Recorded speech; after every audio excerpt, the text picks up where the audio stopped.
Fine dust is bad for your health, but there's been no way to know exactly how much of it is in the vicinity at any given moment. Until now, an initiative in Stuttgart is building a network of sensors across the German city to measure how many of the dangerous particles are in the air in real time, and the data can be called upon anytime on the internet. 400 of the devices have already gone online, and they reveal that last year amounts of fine dust in the air exceeded safe levels, a worrying number of these times. The city of Stuttgart in southern Germany. Some of the country's best-known car manufacturers are based here.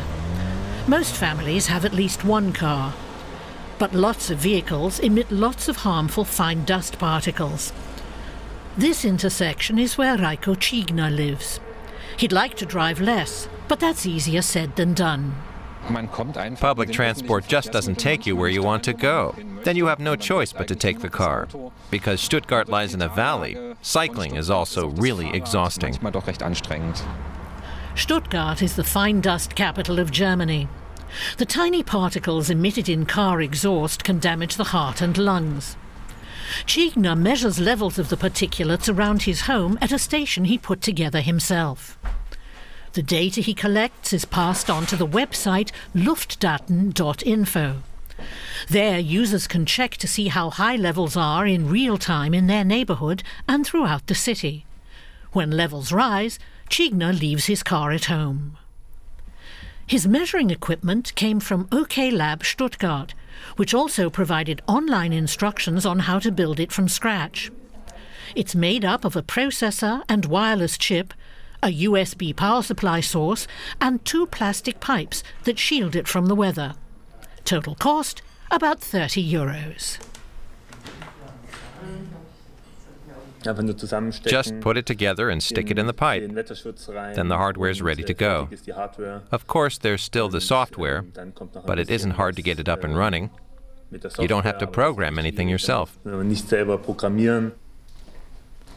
Jan Lutz, the head of OK Lab Stuttgart, set up Luftdaten.info 2 years ago, after he discovered that just 5% of the city's residents leave their cars at home, even after fine dust alarms are issued. That bothered him. So he decided to do something to wake people up to the danger, by making the data more visible and more accessible. It's a way to help people change their consumer and mobility behaviors. This area has been shaped strongly by automobiles.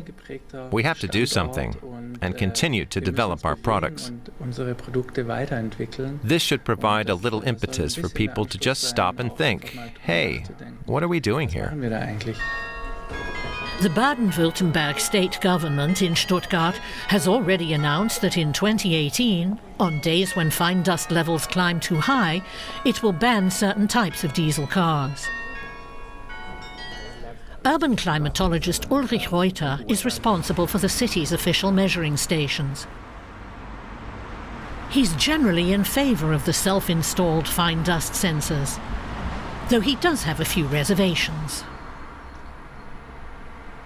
It's certainly a good measure for raising consciousness if the devices are used properly, but there is a danger that data could be falsely interpreted.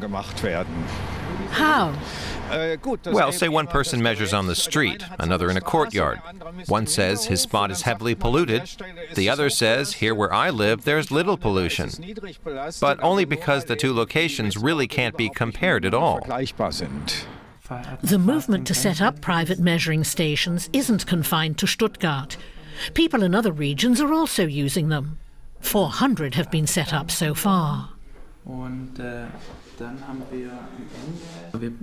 We're getting really positive feedback at the trans-regional level. People are enthusiastic and want to build one straight away. The group has received inquiries from as far afield as South Africa. OK Lab Stuttgart is now cooperating with the organisation Open Data Durban, which tracks air and water quality there. In many of South Africa's cities, traffic is posing the same environmental challenges as it does in Stuttgart. The Danube Delta is one of the most stunning landscapes in Europe. Much of it lies in Romania, and thanks to its vast wetlands and rare wildlife, it's been named a UNESCO World Heritage Site.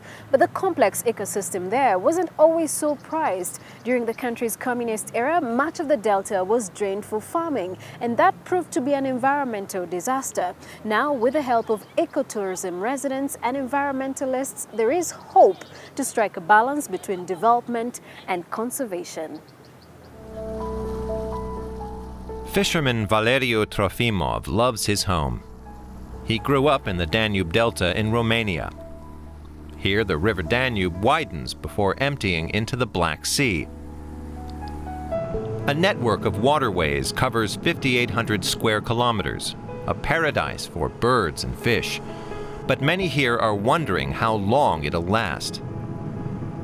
The area has been under threat before, particularly during the communist rule of Nicolae Ceausescu. He ordered land to be claimed and tried to set up large-scale industry. In the process, huge spawning grounds for fish were destroyed. Now the zeitgeist has changed. We need to find a new solution to protect nature and to protect us residents too. We're on the right track. Many of the 12,000 residents here believe that ecotourism could be the solution. The locals want to attract visitors to this eastern part of the European Union to enjoy the river landscape with its rich ecosystem. The idea of ecotourism started in the village of Mila Duazeci Citrei. In the local community center, Ivan Patsayichin has invited everyone to a meeting. 40 years ago, he used to be an Olympic gold medalist in canoeing. Now he's developed an initiative for sustainable development in the Delta. The idea is that conservation is important. Patsayichin urges the locals to preserve their houses in traditional style. He says everyone stands to benefit, but that's not easy. We just want to rent out little cottages, but have to fulfill the standards of a smart hotel. We can't do it. And then big hotel chains come in from outside. Ivan Patsayichin understands the concerns, but it's exactly because he doesn't want big hotel chains in the Danube Delta that he's encouraging the locals to get active themselves. At this building site, they're eager to show that living in a traditional cottage doesn't mean giving up the benefits of modern life. These building materials and this type of construction have almost been forgotten. There are hardly any builders these days who know how to produce loam bricks or how to thatch roofs. But we want to change that. And there are already signs of success. Some villagers have spruced up their homes and canoes and are now offering lodging for tourists. Valeriu Trofimov is also renting out his home. A room here goes for 25 euros a night with half board. Trofimov still feels happiest when he's out on the Danube, pursuing his main livelihood. But if ecotourism can help to preserve this natural paradise, he's willing to adapt to new business models.